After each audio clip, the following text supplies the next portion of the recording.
এটা কি জানো গাইজ? এটা হলো কিছু ডাব্লিউপি রিলেটেড ইউটিউবার্স এবং ফেক শিক্ষক তাদের লজ্জার সার্টিফিকেট যেটা ডাব্লিউপি পিআরবি নিজেদের নোটিশ বোর্ডে ছাপাতে বাধ্য হয়েছে। একাধিকবার ডাব্লিউপি পিআরবি মেনশন করে দিয়েছে যে ওবিসি কেস না মিটলে কোনো পরীক্ষা হবে না এবং ডেট রিলেটেড সবকিছু আমাদের নোটিশে দেখতে পাবে। তারপরেও কর্মসংস্থান খবরের কাগজে ছাপা হয় সেপ্টেম্বর মাসে পরীক্ষা হতে পারে এবং তার উপর ভিত্তি করে একদম হামলে পড়ে ডাব্লিউপি কেপি রিলেটেড যারা ভিডিও বানায় তারা হামলে পড়ে কামড়াকামড়ি করে ভিডিও বানায় এবং সমস্ত ভুয়ো শিক্ষক তারা সত্যিকারে নিজেদেরকে তাদের লজ্জা উচিত নিজেদেরকে শিক্ষক বলার জন্য। তারাও মানে তারা তো আর এক ধাপ উপরে গিয়ে নিজেদের কোর্স কোর্স বিক্রি করা শুরু করে দেয়। ভাই কোর্স বিক্রি করো, নিজের ব্যবসার জন্য যেটুকু করতে হয় করো, কিন্তু লজ্জা হয় না? একটা জানো যেখানে ফেক, ধরো না, ধরো সবাই সব টিচাররা হয়তো জানে না ভাই, সব টিচাররা হয়তো জানে না কি চলছে সিনারিওতে। তারা হয়তো নিউজ পেপারে দেখতে পেয়েছে, চলো ভাই ভিডিও বানাবো, একটা কোর্স এরকম অপরচুনিটি কল, বেসিক্যালি মার্কেটে অপরচুনিটি এসছে, আমি নেবো, অ্যাভেল করবো, নিজের কোর্স বিক্রি করবো, মক টেস্ট বিক্রি করবো, it's okay, very good. But যেই সমস্ত টিচাররা ভাই সিনের ভিতরে আছো, যারা ভালো করে জানো এটা ফেক নিউজ, তারাও ভিডিও বানিয়েছে, তারাও গিয়ে একদম চলো স্রোতে একদম গা ভাসিয়ে দিয়ে ভিডিও বানিয়ে কিছু কোর্স বিক্রি করে দিই, এবং বাকি ইউটিউবাররা বলছে চলো ভাই ভিডিও বানিয়ে কিছু ভিউ ইনকাম করে দিই। ঠিক আছে, সবাই তাদের সবারই মনিটাইজ চ্যানেল, ভিউ হবে, একটু পয়সা ইনকাম হবে, এবং তারা চলো ভাই করে দিল ভিডিও। দেখো নোটিশ বোর্ডে, দেখো পিআরবি নোটিশ বোর্ডে তোমাদের সবার লজ্জার সার্টিফিকেট আপলোড করে দেওয়া হয়েছে। দেখে নাও কি বলেছে, YouTuber, media platform, job related news paper spreading unverified news about the date of examination. আর কি দেখতে চাও? লজ্জা হয় না? লজ্জা, হ্যাঁ, লজ্জা হয় না? এটা নিয়েও দেখবে তারা ভিডিও করছে, গাইজ আগেরটা এই হয়েছিল, আগেরটা হয়তো ভুল ছিল, পিআরবি নতুন করেছে গাইজ, আমার চ্যানেল সাবস্ক্রাইব করো গাইজ, আমার এই কোর্সে ভর্তি হয়ে যাও গাইজ। সত্যিই লজ্জা করে না? যখন গঠনমূলক কাজ করা হয় ছাত্র সংগঠনের দ্বারা, ধরো আমাদের যৌথ মঞ্চের দ্বারা, তখন পাওয়া যায় না এদেরকে। তখন এরা কেউ কেউ লোকে আসে কাঠি করতে, ভাই কি করছে না করছে, টাকা তুলছে লোকের কাছ থেকে। নিজেদের কাজকর্মের এই অবস্থা। একটা ফেক জিনিস যেটা জানে ফেক, জানে তারা ফেক, এমন না যে তারা জানে না, তারা জানে ফেক, তবুও বুক বুক মানে বুক বার করে ছাতি ছাতি চাপড়ে চলো আমাদের এই ব্যাপার। এবং এই যে নোটিশ বোর্ডে দেখতে পাচ্ছ না, এটা পিআরবি নিজে থেকে করেনি, পিআরবি কে বাধ্য করা হয়েছে এটা করতে। সত্যিকারে বলবো পিআরবি কে থ্যাংক ইউ জানাবো যে পিআরবি এটা করেছে। যদি পিআরবি কেউ আমার ভিডিও দেখে থাকে, আমি জানি পিআরবিতে বসে থাকা লোকেরা আমার ভিডিও দেখে, তারা আমার বার্তা তাদের কাছে পৌঁছায়। আমি নিজে দেখেছি পিআরবিতে ডেপুটেশন দিতে গেছিলাম, তাদের একটা ওখান থেকে কি বলে একটা এভিডেন্স, পেপার লিকের এভিডেন্স আমি সাবমিট করেছিলাম পিআরবিতে। তখন আমার ওই ওদের যে ইউটিউব ফিডে দেখি আমার আমার চ্যানেল সাবস্ক্রাইব করা। বললাম চলো ভাই ভালো, পিআরবি আমার ভিডিও দেখে, ভালো, প্রবলেম কি? দেখুন না, পিআরবিও কিছু শিখবে আমার থেকে, আমিও কিছু শিখবো পিআরবি থেকে। পিআরবি তো আমার ভাই এনিমি না, পিআরবি ভাই, আমি পিআরবি একই সাইডে, we are on the same side. We want clean examinations, we want fair examinations. পিআরবিও চাই ফেয়ার এক্সামিনেশন, আমিও চাই fair examination, we are on the same side. আমি পিআরবির বিরুদ্ধে না। কি করে এই নোটিশটা এসছে এতে দেখে নাও, সবাইকে দেখিয়ে দিই, একটু দেখিয়ে দেওয়া উচিত, একটু শিক্ষা সবার তো হওয়া উচিত। দেখে নাও, এটা দেখতে পাচ্ছ এখানে পিআরবি চেয়ারম্যানকে লেখা আমার চিঠি, ঠিক আছে, রেসপেক্টেড স্যার হ্যানা তানা, এই সার্কুলেশন অফ ফেক নিউজ এবং এফআইআর আর লিগাল অ্যাকশন হ্যানা তানা, আপনি এফআইআর করুন কর্মসংস্থানের বিরুদ্ধে। এটা আমার PRB chairman, respected mister inspector general, আবার কি বলছি, মিস্টার মিস্টার বললে ওনাকে ছোট করা হবে, respected inspector general IPS Neeraj স্যারকে লেখা চিঠি। দেখতে পাচ্ছেন হ্যানা তানা চিঠি মানে পোস্ট করা হয়েছিল। নেক্সট চিঠি দেখতে পাচ্ছেন এখানে, আমি দেখাচ্ছি, এই যে to the editor of Karmasangsthan paper, এনাকে তো আমি মানে আচ্ছা করে দিয়েছি যে demand for front page apology, intimation of FIR হ্যানা তানা লিখে আমি এনাকে পাঠিয়েছি, ঠিক আছে। এবং তারপরে যেটা হলো সেটা হচ্ছে এই যে ডাব্লিউবিপি অ্যান্ড কেপি পরীক্ষার্থী যৌথ মঞ্চ, এই হলো আমাদের একটি ছোট্ট গ্রুপ, ছোট্ট গ্রুপ, কিছু সংখ্যক মেম্বার এখানে আছে। আমরা সবাই মিলে দৃঢ় প্রতিজ্ঞা নিই যে দুর্নীতি এবং পেপার লিক এবং ফেক নিউজের এগেনস্টে আমরা কাজ করব। এখান থেকে মেল করা হয় পিআরবিতে, মিনিমাম 400-500 মেল পাঠানো হয় পিআরবিতে যে আপনি স্টেপ নিন, এবং পিআরবি স্টেপ নেয় এবং নোটিশ বোর্ডে পাবলিশ করবে। যদিও খেলা বাকি আছে এখনো। আচ্ছা, তার আগে একটা জিনিস বলবো, এই যে কিউআর কোডটা দেখতে পাচ্ছ, এটা কোনো পেমেন্টের কিউআর কোড না, এটা যৌথ মঞ্চের টেলিগ্রাম গ্রুপের কিউআর কোড। স্ক্রিনশট মেরে স্ক্যান করলে এই টেলিগ্রাম গ্রুপে ঢুকতে পারবে। দেখো ভাই, ছাত্র সংগঠনকে সাপোর্ট করো, ছাত্র সংগঠনই তোমার পাশে দাঁড়িয়ে থাকবে, ঠিক আছে।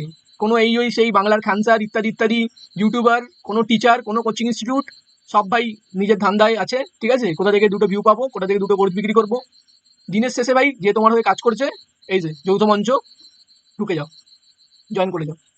পিএসসি যারা স্টুডেন্টরা আছো তাদের জন্য একটা গ্রুপ আছে, এই যে দেখতে পাচ্ছ আমাদেরই গ্রুপ এটা, আমাদের WBPSC অ্যাসপিরেন্স যৌথ মঞ্চ, এখানে ঢুকতে পারো। পিএসসির জন্য আমরা রিসেন্ট পিএসসির যে পরীক্ষাগুলো হচ্ছে না ওবিসি কেসের জন্য, সেখান থেকে যেটা কেস করা হয়েছে হাইকোর্টে, অ্যাকচুয়ালি একটা কেস না, দুটো কেস সেপারেট কেস করা হয়েছে হাইকোর্টে, এটা এই গ্রুপই চালাচ্ছে। এর বাইরেও ভাই পিএসসির ভালো ভালো গ্রুপ আছে, বড় গ্রুপ, আমাদের অ্যান্টি কারাপশন গ্রুপ আছে, সেখানেও জয়েন করে তাদেরকে সাপোর্ট করতে পারো তাদের কাজে। বাকি এবার পয়েন্টে ফেরত আসি। পয়েন্ট হচ্ছে গাইস, খেলা এখনো শেষ হয়নি, ঠিক আছে, খেলা তো সবে শুরু হয়েছে।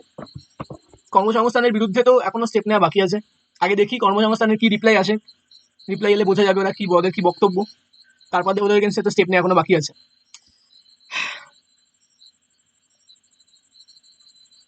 সত্যিকারে বলতে গেলে এখানে ভাই কাজ করে মজা নেই, স্টুডেন্টদের হয়ে কাজ করে মজা নেই, কারণ এখানে স্টুডেন্ট সাপোর্টটা কম এবং অন্যান্য লোকেদের কাঠি মারার প্রবণতা বেশি। ভালো কাজ করতে যাবে ভাই, সাপোর্ট তো পাবে এইটুকু, লোকে কাঠি মারতে আসবে এতটা। এই যে এইগুলো যখন করেছিলাম, এই যে যখন পিআরবিতে চিঠি পাঠিয়েছিলাম, কর্মসংস্থানকে চিঠি পাঠিয়েছিলাম, ঠিক আছে, এবং সমালোচনা করেছিলাম এই ভুয়ো ফেক নিউজের উপর ভিত্তি করে যারা কোর্স বিক্রি করছে তাদেরকে সমালোচনা করেছিলাম, সেখানে তার বিরুদ্ধে খেপে গিয়ে অনেকে অনেক কিছু করেছে। আমার বিরুদ্ধে মেল ক্যাম্পেল করা হয়েছে নাকি WBPRBতে, আমার বিরুদ্ধে, কি আমি নাকি ছাত্রদেরকে উস্কে নাকি কি বলে পিআরবির বিরুদ্ধে কেস করেছি। এইটা কি, এটাই যাই আমাদের ফান্ডামেন্টাল রাইট, ফান্ডামেন্টাল রাইট আমাদের, তো ওটার বিরুদ্ধে আমাকে নিয়ে নাকি মেল করেছে হেনা তেনা, লোকের মেসেজ আসছে তোকে এই করে দেবো, তোকে ওই করে দেবো, ঠিক আছে, আবার মানে নোংরামো করে সীমা নেই, এই ওই সেই মেয়েদের দিয়ে কমপ্লেন করাবো তোর নামে, মেয়েদের দিয়ে আমি কোনো মেয়ের সাথে এই ভুলভাল করেছি বা বলেছি, সেই নিয়ে আমার বিরুদ্ধে ভুয়ো কমপ্লেন হবে। এবং স্পেসিফিক্যালি একটা পপুলার কোচিং ইনস্টিটিউটের 4টে ব্রাঞ্চ আছে, 4টে বা 5টা আই গেস, প্রত্যেকটা ব্রাঞ্চের নাম নিয়ে এসে মেসেজ লিখেছে, প্রত্যেকটা ব্রাঞ্চ থেকে হাজার হাজার মেল গেছে তোর বিরুদ্ধে। ভাই এত জবলেস লোকজন কারা আছে আমি জানি না ভাই, তোমরা যদি এতই জবলেস হও ভাই, তোমাদেরকে একটু ছোটখাটো কাজ দেবো, আমাদের হয়ে মেল ক্যাম্পেইন করো ভাই, কাজের কাজ হবে, পরীক্ষা ডেটগুলো বেরোবে। Guys let's talk about some accountability. একটা সুন্দর লাইন আছে, with great power comes greater responsibility, সেটা একটু বলা উচিত। আজকে যারা ইউটিউবে বসে আছো ভাই, ভালো সাবস্ক্রাইবার আছে, আমি ভাই ছোটো চ্যানেল, ইউটিউবে একটা ছোট্ট চ্যানেল, কালকে যদি আমার চ্যানেল নাও থাকে কি যায় আসবে, আমার তো কোনো যায় আসবে না ভাই। কিন্তু যারা বড় বড় চ্যানেল নিয়ে বসে আছো, কেউ 200K, কেউ ধরো 10K, কেউ ধরো 50K, কেউ 100K, এরকম বড় বড় চ্যানেলের পাওয়ারফুল চ্যানেল নিয়ে বসে থেকেও একটা সিম্পল দায়িত্ববোধ তোমাদের মধ্যে কাজ করা উচিত, যে ভাই একটা ভিডিও বানাচ্ছি, একটু একটু চেক করে নিই ভিডিওটা ঠিক না ভুল, না চলে এলাম হামলে পরে ভিডিও বানাতে, কি এটা কোনো এথিক্স নেই কোনো জীবনে। তারপরে বলবে আবার না ভাই আমি তো নিউজ পেপারের উপর দেখে ভিডিও বানিয়েছি, কেউ বলবে না ভাই নতুন, কেউ আবার তো এই তো বললাম তো, এটা নিয়ে আজকের মধ্যে দেখবে না, এই নোটিশ নিয়ে দেখবে না 100টা ভিডিও তৈরি হয়ে গেছে। আগের কর্মসংস্থানের কাট আউট নিয়ে অনেকে ভিডিও করেছিল, ঠিক আছে, তাদের মধ্যে সবচেয়ে হাস্যকর কাজ করেছেন রঞ্জিত স্যার। রঞ্জিত স্যার ভিডিও করেছেন, তারপর আবার সে আবার ভিডিও ডিলিটও করে দিয়েছে, এই নোটিশ বেরোনোর পরপরই তিনি ভিডিও ডিলিট করে দিয়েছেন, দেখুন তার চ্যানেলে যান খুঁজে পাবেন না এই ভিডিও, সেই কর্মসংস্থান এ নিয়ে উনি ভিডিও বার করেছিলেন, সেই ভিডিও দেখে টাটা বাই বাই। উনি বললেন ভাই চলো ভাই আমার কোর্স বেচা তো হয়ে গেছে, যা কোর্স বিক্রি করে ফেলেছি, এবার চলো ভাই বলো হরি হরি বলে আমি টাটা বাই বাই হয়ে যাই, এবং পিআরবি যখন নোটিশ দিয়ে দিয়েছে সে তো ভিডিও ডিলিট করে দিয়েছে। যাই হোক, তার মধ্যে এইটুকু মানসিকতা আছে, এইটুকু তার মধ্যে বোধ বুদ্ধি আছে, সে তার ভিডিও ডিলিট করে দিয়েছেন, কাজের ভালো হয়েছে। এর বাইরে কিছু কিছু চ্যানেলের লিস্ট আছে যারা ভিডিও বানিয়েছে, আমি ঠিক পুরোটাই খেয়াল করে দেখতে পারিনি, আমার সময় হয়নি, তারা হয়তো একটু হয়তো তারা ভিডিওতে বলেছে হয়তো ফেক হতে পারে, বাট আমি হয়তো অত পুরোটা দেখার সুযোগ পাইনি। বড় বড় video, TDR exam challenge, WBP information, the Bong academy, job destination, textbook Bengali এবং টার্গেট 100, এটা হচ্ছে আমাদের জবিও, এই সমস্ত চ্যানেলগুলো বানিয়েছিল ভিডিও। আশা করি এদের থেকে এইটুকু আমি আশা করি যে এই যে নতুন নোটিশ এসছে সেটার উপর ভিত্তি করে তারা অ্যাটলিস্ট একটা ভিডিও বানিয়ে দেবেন, বানিয়ে দিয়ে জানিয়ে দেবেন যে আগের ভিডিওটায় যে তথ্য ছিল সেই তথ্যটা একটু ভুল।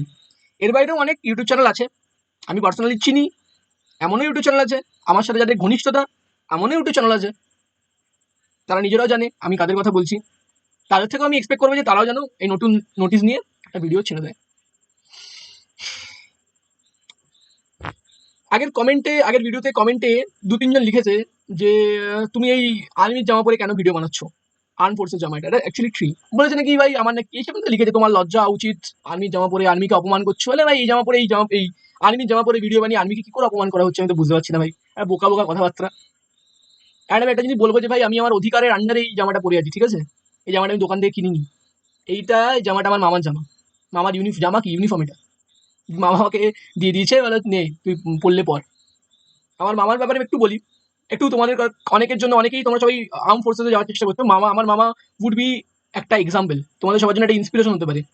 18 বছর বয়সে দৌড়াদৌড়ি করে চাকরি পায় BSF A, Jammu and Kashmir border posting, BSF.